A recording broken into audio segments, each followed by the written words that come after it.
Hello, welcome to another hot week.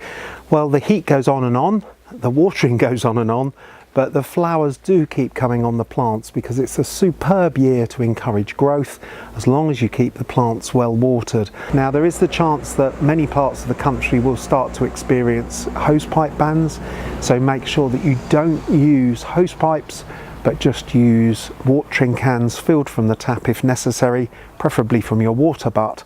And try and do all you can to conserve water. The other thing is that the bath water and also your washing up water can be used in the garden, so don't pull the plug and let that be wasted down the drain. Instead, ladle it out with a bucket into watering cans and take it into the garden where it can be used in the cool of the evening to give your plants a much needed drink. So, what should I be getting on with in the garden this week? Well, the courgettes really have been pumping out those fruits and they are delicious. This is an Italian variety that I've been growing from Franchi seeds, and I've really never seen quite so many courgettes. It's thriving in spite of not really being watered very much at all. Now, these plants, I gave them a really thorough soak when I planted them back at the end of May, and really that's all the water they've had. And in the meantime, I've still been getting lots of tasty courgettes. So these are just either twisted or cut from the plants. Take care that you don't damage too many of the leaves, and then watch for the new baby courgettes that are coming on low down on the plant. It's important to keep picking them so that you keep a succession of new courgettes coming over the coming weeks. Now, this time of year is also when I summer prune my plums and also my hybrid apricot plums. It's really important to prune these during the summer months rather than in the winter. If you prune them in the winter, then they stand the risk of getting silver leaf disease. Prune them in the summer and the cut ends will have chance to heal over, and that will prevent the spores from infecting those cut stems. So I'm going to take out a little bit here on this tree that's died back during the first part of the growing season. Not sure why that's happened, but I'm cutting it right back to a healthy branch so that it doesn't die back further. And then I'm shortening all the shoots that have been made during this coming year.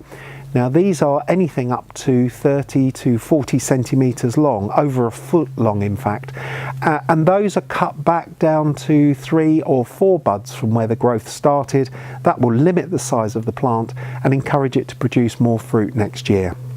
And it might seem a little bit odd, but it's time to look ahead to next spring, well, late spring in fact, into early next summer, even further, and to sow some biennials.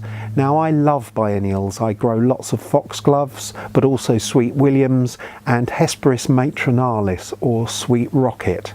Now, these can be sown now. They'll grow into young plants that you can plant out and overwinter, ready to flower next May and June time.